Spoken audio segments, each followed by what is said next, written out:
Explorers, welcome back to the Starfield Lorecast. This is your host, Tom, or Robots. I'm here with my co-pilot. We're both co-pilots of the Starship Lorecast, or whatever we're planning to call this thing.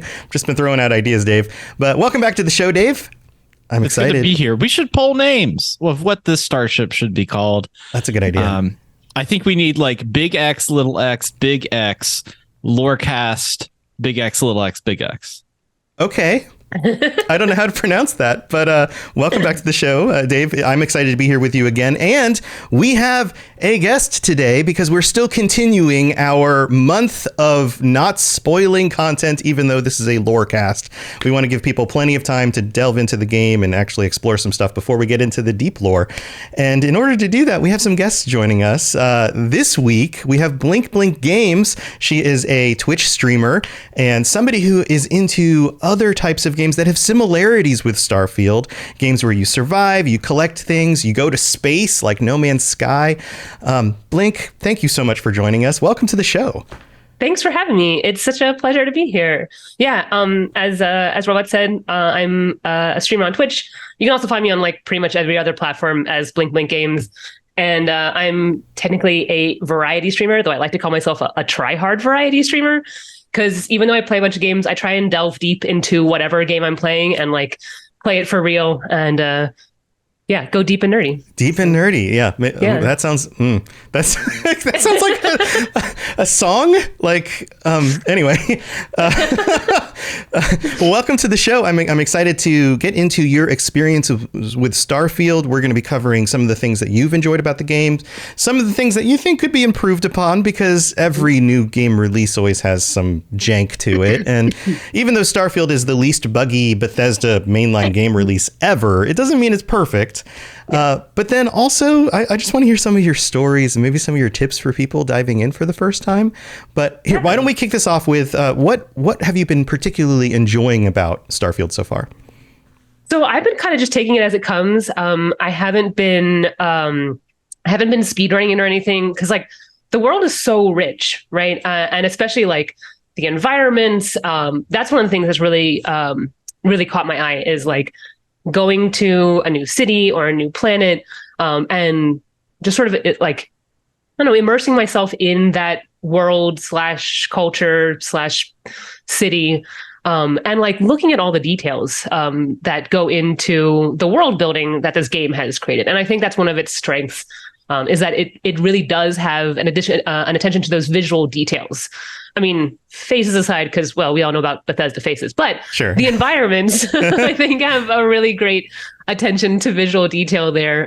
From just like, even inside your first noob ship where like there's your bed and it's got like little stickers or like Post-it notes and pictures like by your bed that sort of gives a little bit of a peek into maybe your backstory or history or like what this character or what the owner of this ship is, down to, you go to like Neon or something and you see the like the sort of futuristic cyberpunky kind of thing, but also like a little bit of the dirt and grime, and you get a feel for like what that city is like. So that's one thing that I've really, really been enjoying, is traveling to these different locations and sort of taking it all in.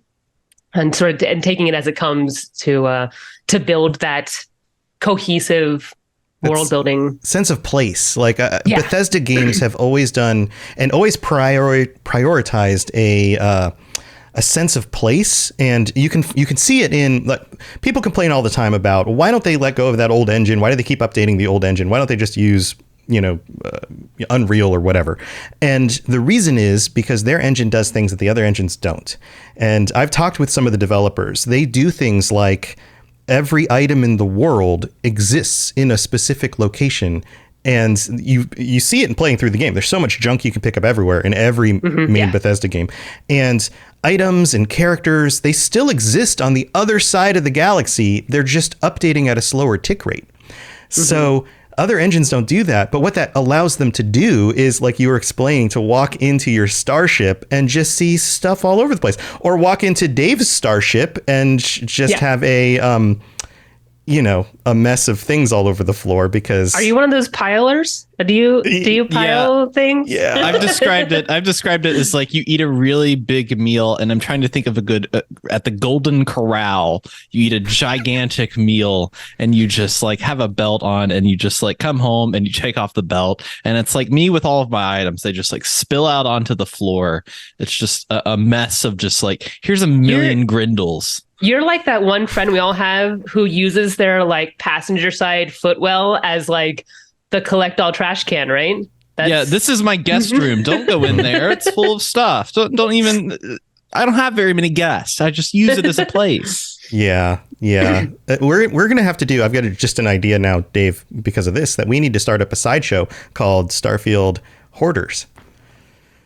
Mm-hmm. I feel like this is a grand club. I feel like there's dozens of us. I don't think you're alone. In fact, I think there's probably way more than dozens. So I think lots of people have figured out this life hack of just dropping all of your stuff because it's persistent. Yeah. It doesn't despawn. Yeah. And so when you run out of space in your storage, then there's always the floor. Yeah, a floor is just a table. It's just lower. So of all the locations you've been to, which ones like do you really like the most? Like they all have their I don't know, beauty even in the dirt and grime of a place like Neon. They're all interesting in their own ways. Yeah. In truth, I haven't been to a lot of places because I've been sort of pinging. I mean, a lot of the early objectives do sort of ping you back and forth between a couple of the same places. But actually Neon is one of my favorites just because like I like that sort of cyberpunky like Tokyo kind of feel with all the lights and even with the grime there. I don't know, it feels cool to me. But then I also really like something like New Atlantis. Like it's the same reason why I like and I'm gonna get the name wrong in Star Citizen. There's like help me with the name. Yeah, there's some locations in Star Citizen. It's the one that looks like the like sort of utopia Star Trek future city kind of thing where everything's like it's very clean and starts with like an M. Yeah, it's all about the manufacturing company that owns everything, I believe. Yeah, exactly. Yeah. I'll think about it halfway through this podcast and I'll just yell out the name at non sequitur. So we'll be fine. That's how it works with me too. Absolutely. New Babbage. That was it. Oh, there you go. And it starts with an N. New Babbage. Yeah. Yeah. I was like, there's a pun. Like Chad always calls it New Cabbages. There it is. New Cabbages or Babbage's, the old video game store, which was named after the mathematician. There's some deep lore for you. Some real world shopping lore, I guess, /math/ video game lore. Dave, do you have any questions? I've been doing a lot of talking. I know you're probably wondering some stuff. Yeah. So as far as you kind of talked about your locations, so what have you been kind of like taking slow? Like what aspects of the game? Is it story? Is it more like, I'm exploring and building? Is it more like I'm just like trying to go and collect up all these little side missions? Yeah, I've been loosely following the main story, but allowing myself to sort of flesh out with side quests in whatever area I'm in so that I do get a little bit more of a feel for that place and the sort of world behind it, rather than just beelining to main objective stuff, which obviously gets you through the game much quicker. But I wanted a little bit more of a horizontal play rather than like a down the line kind of play, if that makes sense. Yeah. Mm-hmm. Wider rather than specifically deeper on one thing at a time. Exactly. I've been doing very much of the same thing. I will typically do a few quests for this group or faction or location or whatever, and then I'll go off and do something else, and then this catches my eye and I'm going to go explore that over there. And I feel like that's where Bethesda games are generally at their best. Like if you just mainline a story, you quickly get through it, and then 70 hours later you're done with that story path and on to something else, and you didn't really give it time to percolate, if that's the right word. And a lot of it is written in a way where you don't necessarily have to go back to the next part of the story right away. You could go off and do other things, and they'll be like, "Oh, I'm glad you came back. Here's the next thing you need to do." It kind of works out, right? Yeah, not too much is time sensitive in that regard. So yeah. So when it comes, go ahead. I've also been fortunate in that, since I am a streamer, and basically all of my Starfield play has been on stream. So I've also been using the chat to my advantage. My chat is kind of amazing at not backseating, which is fantastic. But they do like drop kernels of like, oh, that looks interesting. Maybe you should go see what's over there. Yeah, so I've sort of been interacting with them about like, what do you guys think? Should we do this side quest? Should we do this one? And so they've also been sort of part of like it's sort of we've been playing this game together a bit. So yeah, that's cool. Because that's a completely different experience that you only have if you stream. And right. And you've got a wonderful community of people who are. Mature makes people sound old. I'm not going to say mature, but I'm going to say like emotionally mature, like people who are considerate and kind, and they say nice things, and they don't backseat game, and they do a lot of that. So it's a wonderful stream to be a part of, as people are very welcoming and all of that. So So compared to some of the other games that you've played in space, so Star Citizen, No Man's Sky, obviously Star Citizen has more in common with some of like the flight stuff, but it's really a simulation. It's not an RPG. And No Man's Sky, although there are RPG elements to it, it's more kind of in that survival collect explore vein. What coming from those, and I know dabbling in some other Bethesda games a little bit, how does this feel similar or different? That's a really good question. Yeah, like it's probably a little bit closer to No Man's Sky in that regard. Although the cities feel very much like Star Citizen cities, like in the way that you walk around them and the way that they're built up and that sort of thing. The one comparison that I keep hearing, or comparison or contrast, or oftentimes complaint that I hear from people, is that a lot of people they're like, why can't I just fly my ship like I can in Star Citizen or No Man's Sky? And I've had many people even come into my chat and be like, it sucks. Like, why? Like this fast travel stuff is lame or whatever. Which I think that the way they've implemented fast travel is brilliant for this game, especially with such a heavy objective and mission oriented game. But I like every time something comes in, I was like, you got to remember this is not a space sim. It was never intended to be a space sim, right? This is an RPG game, right? It's more about the missions and the characters and the story there. And they were never trying to be a space sim there. Once you keep that in mind, I think it helps shift that perspective and be like, oh, right, this is a different kind of game. Like if you want to go play a space sim, really realistically play something like Star Citizen or like Elite Dangerous or something like that, right? Those are you're going to get a much more valued experience if that is the perspective that you're looking for. Right. Yeah. If developers were focusing on checking all the boxes for all of those things all the time, game development would take 50 years. We would or Star Citizen, which has gone a decade now and just continues to be in development forever. And quite honestly, I think developers are already doing too much of that. Right? And a lot of it is because it's driven by the player base who want all the things all the time and want to be able to do whatever they want to do whenever they want to do it. Right. And so we do get a lot of these games that are in that sort of open world, go wherever, no order really matters kind of game. Which on one hand, I see why, and I don't mind those kind of games, but I do kind of miss the loss of more linear, like action adventure games. Like those are the kind of ones that I grew up on. I sort of miss that style, which we don't really see anymore, in favor of game developers trying to appease everybody in a lot of ways. Yeah, it's true. We get a lot less of that. And when we do get them, they buzz for like a week and then they just kind of disappear from our thought because people spend 20, 30 hours, they beat the game, and then they just kind of move on to whatever's next. Whereas, any of the games that we've been talking about have so much more longevity because you just keep jumping back in and doing more stuff. Absolutely. Yeah. So, it also makes me think about, just real quick, like the Bethesda games in general are RPGs first, and sometimes very story-focused RPGs like Fallout 4, where you play a very specific character. But they are world simulators second. So even if you go back to Skyrim, which is over a decade old now, imagine if that was a fantasy world simulator. The cities would be the size of the entire map. Like there's it it would become something else. You would lose something in the translation from an RPG focus to a more simulation focus. So it's really kind of hard to have both. Yeah. And I think the loop that they give in the game is a bit different from previous entries, where normally when I play one of these games, I'm like, okay, I'm going north. What's over there? And if you do that on a planet, like you're pretty much just going to be hitting a lot of elements. You're going to be hitting, maybe an outpost or two.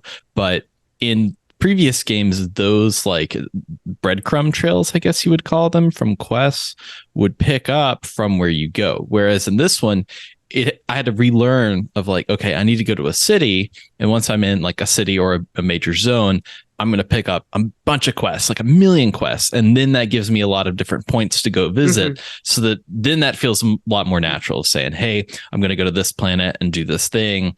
And then I'm going to jump across to another system and do this thing. And if I'm there and something looks interesting in the immediate distance, I can go over there and check that thing, but then still get back on my ship and go. So like for me, that like learning curve of like, okay, I can't just like hop on a planet and just like go around and expect there to be 1 million, here's a quest, here's a thing. Like a lot of those things have to be given out from those central locations, which is, a lot like, classic Dungeons and Dragons or stuff like that. Like there's like a central hub where you're going to get all of your major quests from, and all those activities of like, hey, go talk to this bar owner, they're going to have something for you, that kind of stuff. So it took a little bit of learning in comparison to, I think, some of their previous entries, because once you get out of that, once you get out of that mission structure, that's when I think there's a lot of comparisons to No Man's Sky that have been about. The wilderness is more similar to No Man's Sky. The city locations are more similar to traditional Bethesda games, because you can just you walk into somebody's shop and all of a sudden realize they need something, and now you're on a side quest. Yeah. Well, I would amend that a bit in that the wilderness visually, I think, are more like No Man's Sky. But they're far less dense in a way. And I mean, the POIs are far less dense. Not that the foliage or animals or resources or whatever is less dense, at least in my experience. And maybe this changes as the game goes on. But like in No Man's Sky, you can wander around even on foot and stumble into POIs of some sort, whether it's a crashed ship or an abandoned station or whatever. A cool looking cave with funny cool looking cave. Stuff in it. Yeah, or like, oh, there's a weird looking robot here. What if I poke at it?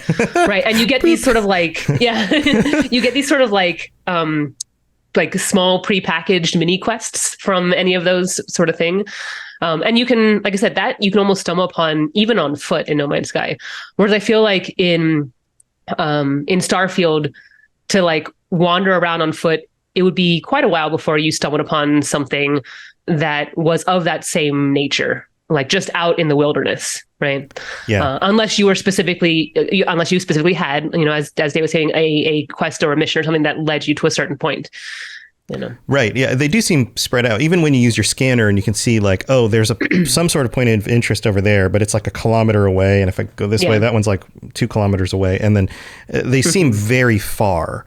And that's one of the things I read recently on the subreddit was somebody saying, okay, I've played 100 hours of this game already. I'm ready for vehicles. Because sometimes when you're just exploring a place, you want to get to that next point of interest, and everything does seem very spread out. And I can relate to that. Yeah, my answer to that is upgrade your boost pack, my dude. Just like strap a rocket to you, and then you are Rocket Man flying about. Gravity on planets, though, let me tell you, it's really disappointing when I go to a planet that has like a pretty strong gravity. I'm like, I don't want to be here. I don't want to be here. I want to get off. Get me back to my like 0.7 gravity, please. That's what that's what I long for. Yeah. So in your playthrough so far, do you have like a favorite story, like something that happened that you was like super unexpected, or a weird glitch that you were like, oh, that's super weird, but that's hilarious, or anything like that? I don't know if I have like if I have a favorite story or a favorite mission. I mean, the dialogue still makes me chuckle, like just that, like the NPCs who are like hanging out in my ship or whatever, and then they talk about the random stuff that they talk about still makes me chuckle. Last night I did the Mantis quest, which was that was pretty cool.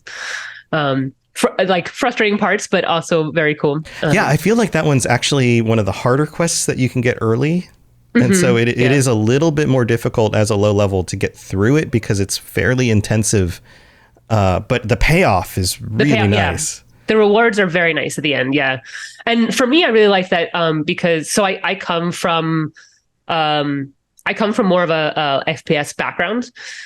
So my like gaming history is twofold. One, it's the sort of like indie puzzle adventure games that I really love. Like Myst was like my first love, my first true love, I think. Yeah. Right. And then also gaming with my friends, where I grew up on like Left 4 Dead, like those sort of style games where it's a co-op PvE shooter kind of game. Right.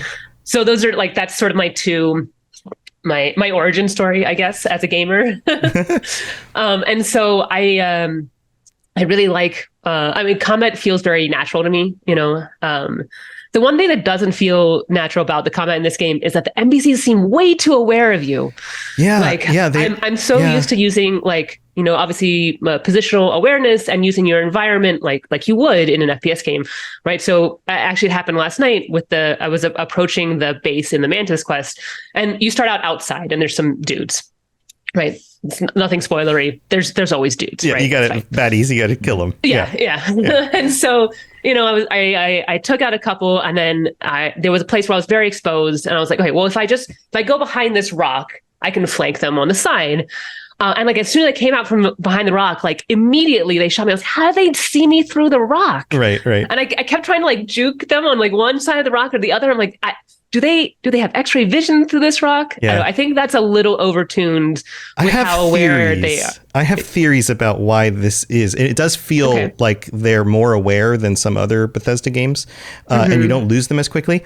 And I came to awareness of this when I had updated my stealth perks, and I had equipment that turns you invisible or like hard to see. It blends you in the environment. I had all these perks, and this isn't, I'm not going to spoil anything. There is a certain quest line where you do a lot more stealthy stuff, or you can approach things a lot more stealthy. And I kept like, even though I'm like, oh, I've got a really high percentage chance for them not to see me. And I'm watching the stealth meter, and I'm like, every time I move around, it's like I'm super obvious. They know exactly where I am. It turns out you have to take off your spacesuit. So if you're wearing stealthy, and even if you're wearing special stealthy gear and you have high stealth and you have other things, when you take off your spacesuit, all of a sudden, all of that stuff is way more effective. And so interesting. I think that there's a sound element, the same way that you can hear things at a distance. And so kind of like heavy armor versus light armor. Yeah. In some other games where like heavy armor makes more noise and light armor allows you to be more stealthy, kind of. Exactly. So your spacesuit is just like wearing heavy armor all the time, especially if you're inside somewhere where you don't need it.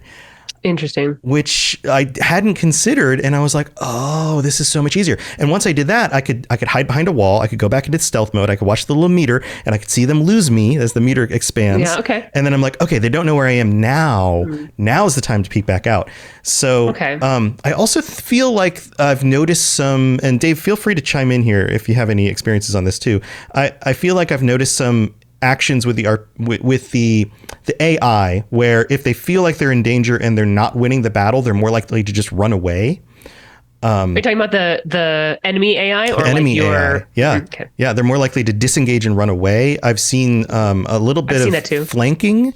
I also think that maybe there's slightly more awareness, just like real people would be. Like if you're looking at that pillar of rock and somebody pokes out one side of the pillar of the rock and they hide behind the rock, you're still just kind of looking in that general direction, and you go, okay, well, they're either going to peek out over here or maybe over there, and you're just scanning to see where you see movement, or here maybe where they're coming from.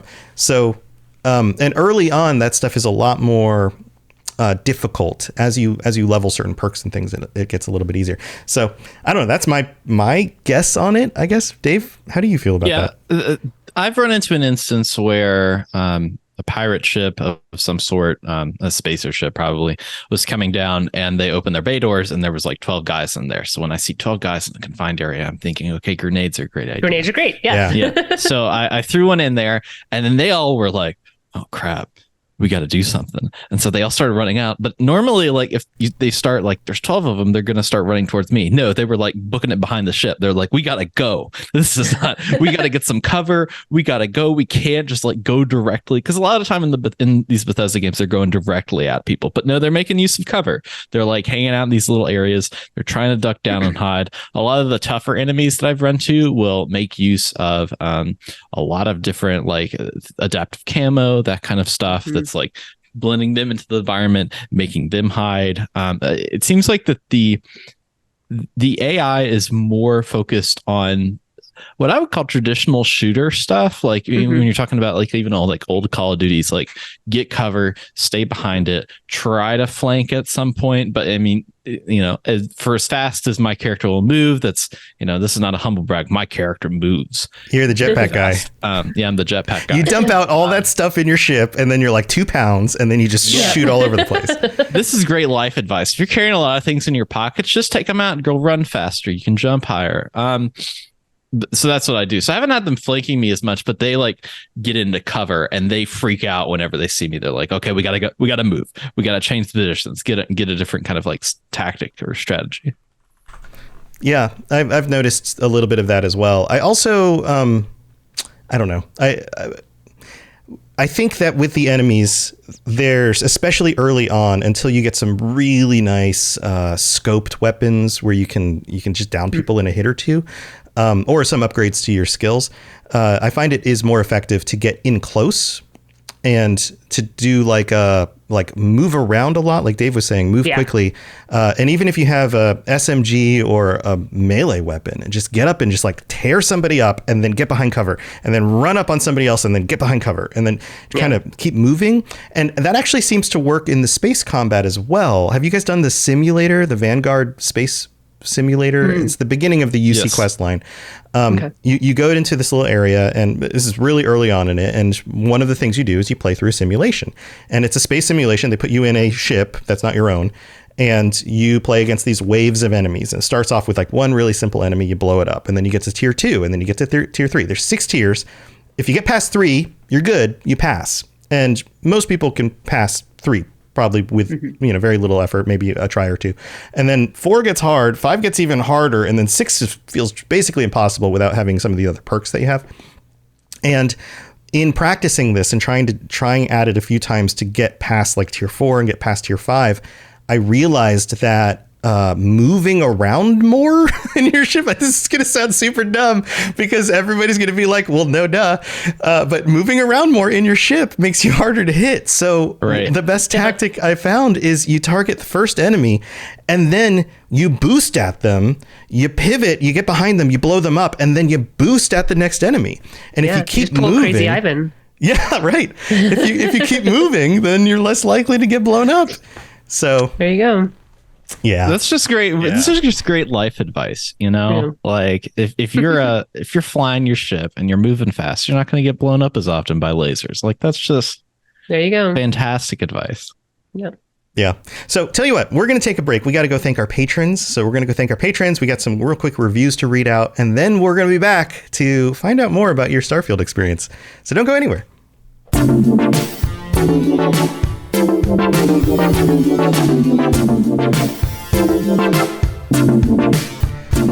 All right, here we are in the middle of the show. This is where we get to thank our patrons. The Patreon is only like 2 weeks old now at this point, but we already have 12 patrons. Holy moly. Wow. Thank you, everybody. And welcome to Timay, which I'm supposing is the only correct way to pronounce that. Shiogorath's Sweet Roll. Awesome. And Commander Marcus Shepard, who is also our first Space Lord tier. And so you get shout outs every week as a Space Lord. So again, huzzah. Commander Marcus Shepard, thank you for supporting the show and for being our first Space Lord. Nice. If you're interested in joining us on the Patreon, you can get ad-free episodes, you can get t-shirts and stickers. You can join us at the end of the month to chat with us about your Starfield experience. All of that at patreon.com/StarfieldLorecast.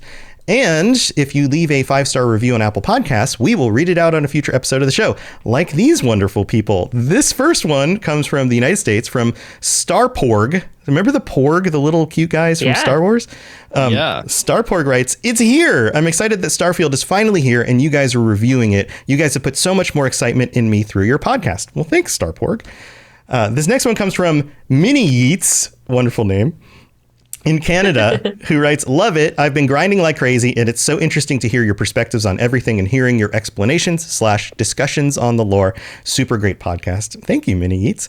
Are they frosted Mini Yeats? It doesn't say, but it's Canadian, so maybe it's like maple Mini Yeats. Is that a thing? That sounds good. That does sound good. Get on that, Nabisco or Kellogg's or whoever owns Mini Wheats. I don't even remember.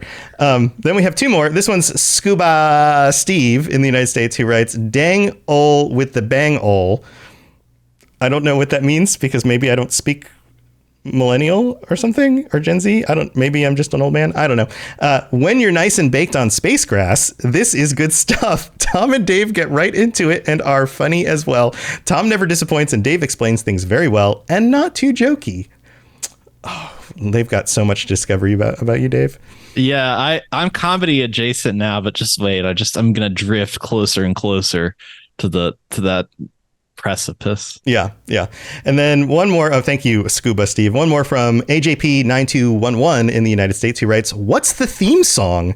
Terrific job by these guys. Quick question. What song is the theme song based off of, if any? It sounds so familiar, but I can't put my finger on it." Dave has created all the sounds for our intros and mid breaks and things. Dave, was that based on something? Yeah, so it is based. It is in the same key as the Starfield theme, which we hear in this game constantly. Anytime you do anything, you go outside, it's like time for that theme. So it's based in that key.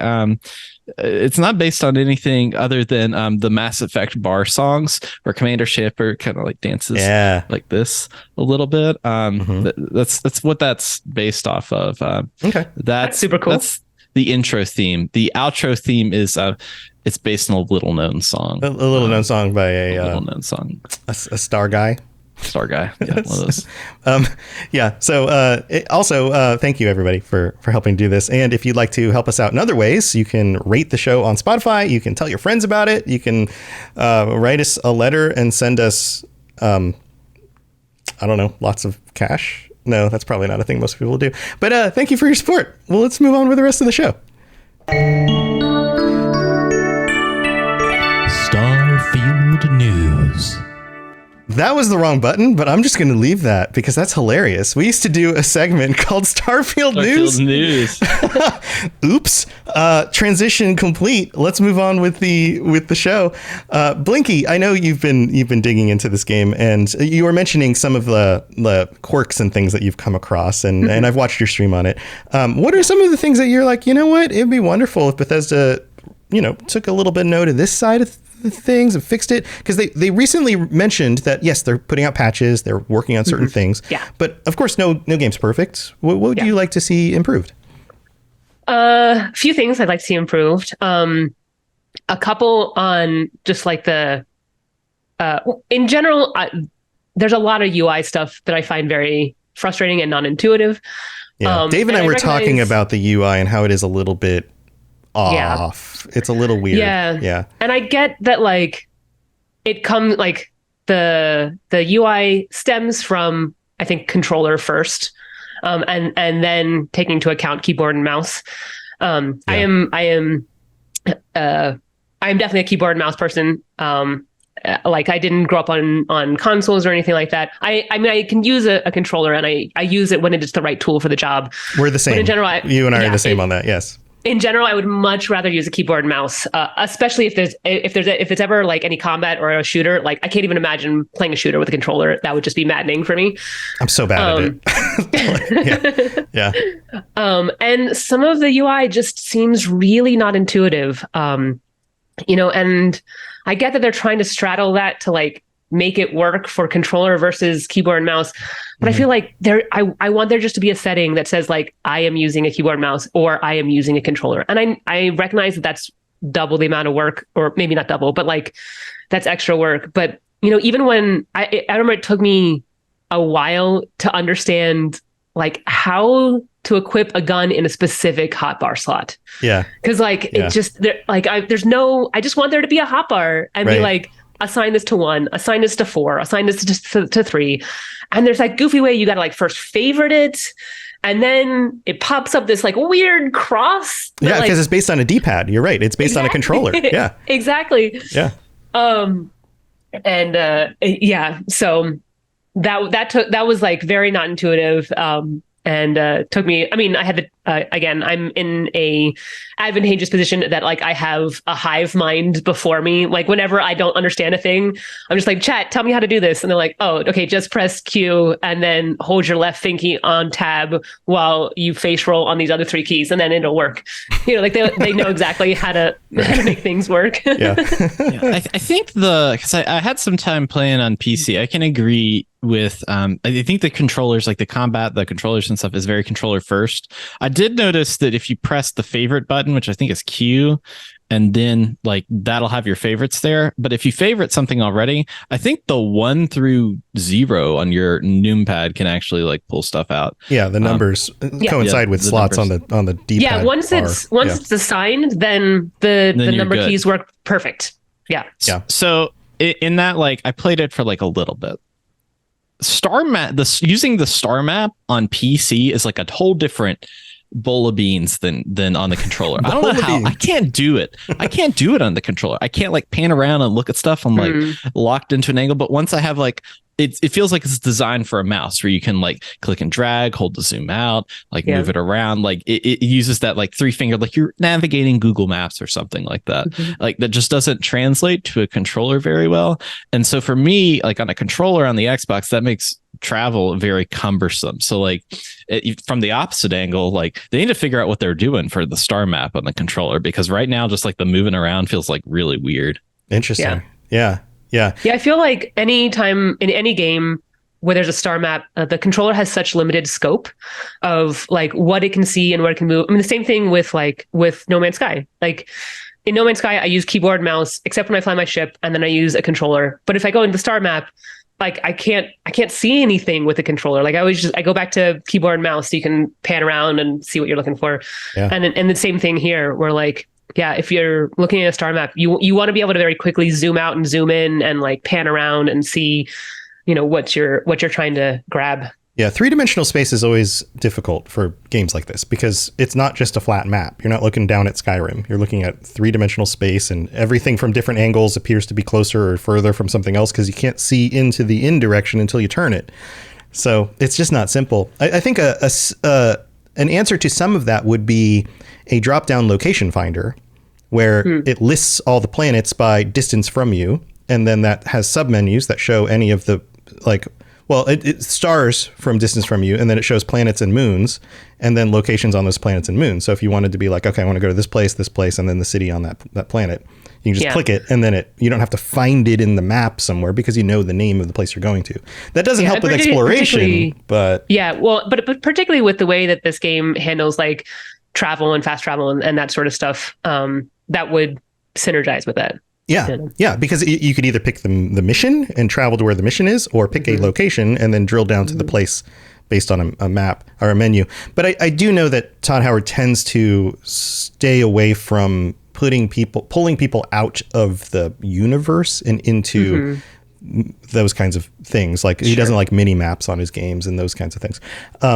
Also, this is an interesting comparison. Elder Scrolls Online was initially designed for keyboard and mouse and added controller stuff later on in development. Okay. And the UI completely changes when you switch from one to the other. Yeah, that's what I would love to see. Yeah. So, I mean, they're not Bethesda Studios. They're ZeniMax. They're a different studio under ZeniMax, which is now under Microsoft. But they have some experience in that. So that'd be cool, maybe. Dave, did you have any other? Oh, sorry. Go ahead, Blink. No, just say that's like the first thing that comes to mind. I have 2 other things that I would love to see change. One, and this is like probably a personal, like a pet peeve, personal vendetta. I hate toggle crouch and toggle run with like a fiery burning passion in my soul. I get that there are people who enjoy that. I get that it's very useful in like the RP community and that sort of stuff. But I want there to be an option to either turn that on or turn that off. So that one seems like a very low hanging, like that one shouldn't be a lot of brain power or computing power to like make happen. Right. You It's know? a button press, and it's the code for like maintaining the button press or not, like that kind of thing. Yeah. Yeah. Yeah. So I would love to can we just have that? And then the other thing that comes to mind is more from a technical side of things. One of which is being changed. I hear rumors that they are adding DLSS. Yes.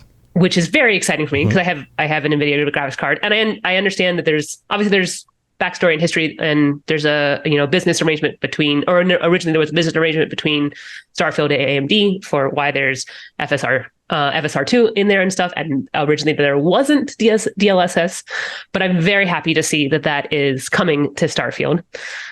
Yes. Because that's huge and great. Yeah, Commander Marcus Shepard has actually joined us in the live stream. Welcome. We just thanked you on the mid-break. They write DLSS, FOV, and lots of quality of life improvements. Yeah, FOV slider. A lot of PC gamers prefer having it, being able to adjust your FOV. Also, this is a big one that's coming up soon that I don't know if you guys agree with me on this. When you find things in the environment, you can find a gun, you can just equip it right away, so you just hold the button. Well, food or medical items, why can't I just hit use? Like if I'm down 30% of my health and I find something on the table and it's going to help raise my health, can I just hit use now? That would be great. Yeah. I agree with that. They're adding at least that for food, I believe, eat. Like you find a Chunks tomato or whatever. Those things are so weird. And then you're just yep, eat it right now. Good. Yeah. You're low on health. You're like, I got to find the kitchen. I got to find it. I got to get to it. Got to eat a bunch of prepackaged foods. Yeah. Yeah. So Dave, any other questions for Blink? Oh, I had one more thing. Oh. This is super quick. I want there to be an FPS limiter. That's my other wish list. Okay. In the settings, I want there to be an FPS limiter. I think every game ever should have an FPS limiter, and that might be biased because I'm a streamer. Yeah, no, it can absolutely help for a few different reasons. If you're doing running multiple things on your computer and you're streaming, exactly. If you have what's it called? There's FreeSync and then there's VSync. If you have VSync with NVIDIA, limiting the frame rate to just 2 or 3 frames below the peak of the FreeSync or the VSync actually makes it perform better. So that's another reason to do that. Yeah, that would be great. Yeah. Anyway, those are my wish list things. If we're talking about things that we would love to see change in, Yeah. So Dave? So Blink, do you have a build in mind? Like a build that you're kind of forming around? Doesn't have to be anything I'm not looking for min max here, but just an idea of what your character right now is. In general, I kind of the first time I play any game, I kind of veer towards a very similar play style in lots of games that I play. So in general, I'll put points more into stamina or movement, that sort of stuff. And I tend to play more ranged classes. So here, I don't know, I found a very obvious shotgun. I was like, all right, to an NPC with you. I'm not a big shotgun kind of person, or a shotgun or melee person. I'm going to be more strategic, or a little bit snipery, or ranged there. So yeah. Cool. Those kind of things. It's also G-Sync. I before anyone writes me and says, well, actually, V-Sync is the standard thing, and G-Sync's the one for getting rid of the screen tearing. Yeah, G-Sync. It just came to me. I tend to lean towards that, and then I do a thing where I'll tend to be I like sniping things, but then I also some situations sometimes it's just better to get right up on somebody, and so I'll try to. You can't really do both and focus, so I'll focus more on sniping, but then I always realize that there are situations where sometimes that just goes out of the, you just got to deal with it, and so maybe I'll find a certain weapon, or I don't know, have to. I always, speaking of Skyrim again, doing the whole sneaky archer thing, but then once somebody discovers you and you're like, oh crap, they're right on top of me, you got to resort to something. So yeah, it's I'm juggling that. Yeah. Dave? This game is very interesting because I feel like a lot of people are getting to a point in what I've read of they come in with an idea of a build, and then they get to a certain point in the game that things kind of, I won't spoil anything, but things kind of change, and they're like, okay, Well, then I could probably switch over to do something like this, and it almost like kind of like changes what they do. So I had kind of like I'm going to be like a sneaky, like I was thinking I was going to be a sneaky pirate that was going to just kind of steal from everybody. But then I learned about EM weapons. And what do EM weapons do? They just knock people unconscious. What can you do with an unconscious person? You can pick their pockets. And I'm like, okay, that's a great way to level up that skill, so that I can just go around and steal everybody's guns before they do anything. I don't have to kill anybody in the game anymore. I can just go around and take their weapons and say, all right, you're done. But even like evolving from that of some of the stuff that you kind of get through quests and different stuff. My build has entirely changed from what I initially went in on. So that I'm just like kind of like freak of speed nature going around, which is entirely opposite how I've played any of the previous games, because normally I'm like, where's my VATS? I need time to slow down so I can shoot the enemies. Yeah. Whereas this one, it's like, pew, pew, pew, pew, pew. I'm flying around. I'm crazy, man. Watch out. I'm like on drugs, pretty much literally in crazy, some cases. Druggy hoarder guy. So we're getting close to the end of the show. Blink, do you have any tips for people who would be diving into this game? Maybe people coming from a similar background from you when it comes to playing games that would kind of help them out? Well, that's a really good question. I mean, taking the time to like look through the UI, I think is very helpful. Because the game does a little bit of tutorial stuff in the beginning, but not a lot. So yeah, taking the time to do that. I think the other thing that I would love for any new people to be aware of is like how the fast travel system works in integration with the missions and objectives, right? Because you can directly jump to those locations from the mission log. And that one actually is never really explained in any of the tutorial stuff. I actually found that from like watching a YouTube video. I tend to like hop on YouTube and be like, beginner 101 tips with no spoilers, like before I play a game, just so that I don't look like a complete noob. Right, in front of everybody on the internet, because you're streaming live as you learn and discover everything for the first time. Yeah. I mean, I still make plenty of mistakes, don't get me wrong, and I still miss stuff all the time. Yeah. But if you want to be a humble gamer, try streaming, because you will immediately be so totally aware of all of the things that you thought you were so good at that you're just not. Yeah. Yeah. Yeah, for sure. Yeah, and then the chat's like, obviously the tooltip just told you it's press D. You're like, guys, I'm juggling like 3 things at the same time. I totally missed that. Thanks. Yeah. I think that's a good suggestion, and I'll add to that and say, look at the UI for crafting stations, because there's like 18 million crafting stations, it feels like, and that's pretty important. From like learning what research is to learning how that affects, like, oh, I want to go mod a gun. This is what I need for this. These are the elements that I need for this. Also, I need to go make an outpost, and like everything kind of connects together, and like reading helps. I feel like, whenever we give tips about this game, it's like life advice. Reading the things help. But it's more true, I think, in this one as opposed to other ones. Yeah, I think those are all great tips. Absolutely. Yeah. Well, Blink, thank you for joining us. This has been a lot of fun. And yeah, thanks for having me. Yeah. And so feel free to tell people where they can find your stuff, how to get involved with your streams, how to watch you play Starfield and other games. Yeah, absolutely. So I am BlinkBlinkGames everywhere on the internet. If I have an account, it is BlinkBlinkGames. So I'm pretty easy to find on whatever social media platform you do. I am primarily a Twitch streamer, although I do make small form content for YouTube, TikTok, Instagram, that sort of stuff. So yeah, you can go to twitch.tv/BlinkBlinkGames. I am there every day except Monday. My streams start at 7:30 p.m. Eastern time.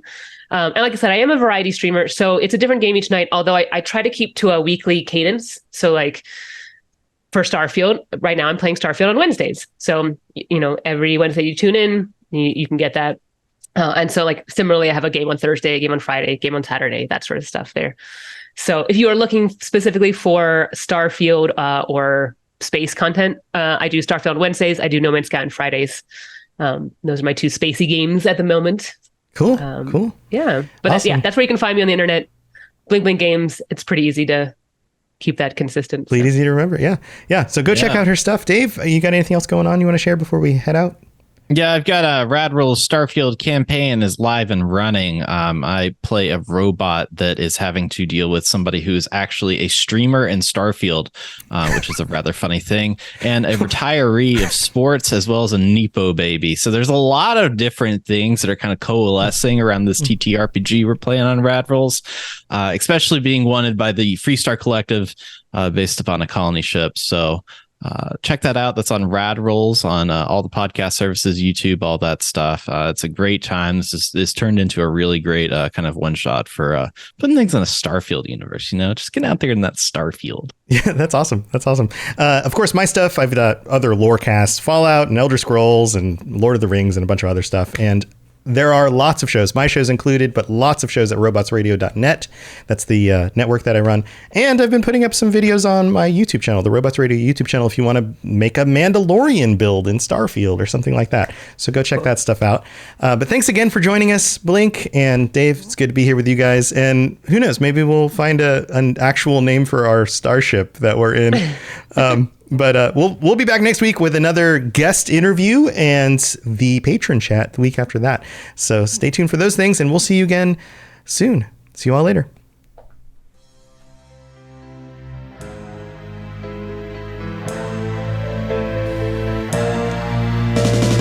Thanks for listening to the podcast. We hope that you enjoyed this show. Did you know that parodies are copyright protected? Tell a friend and review On iTunes. or other services. Dave and Tom excited for Starfield.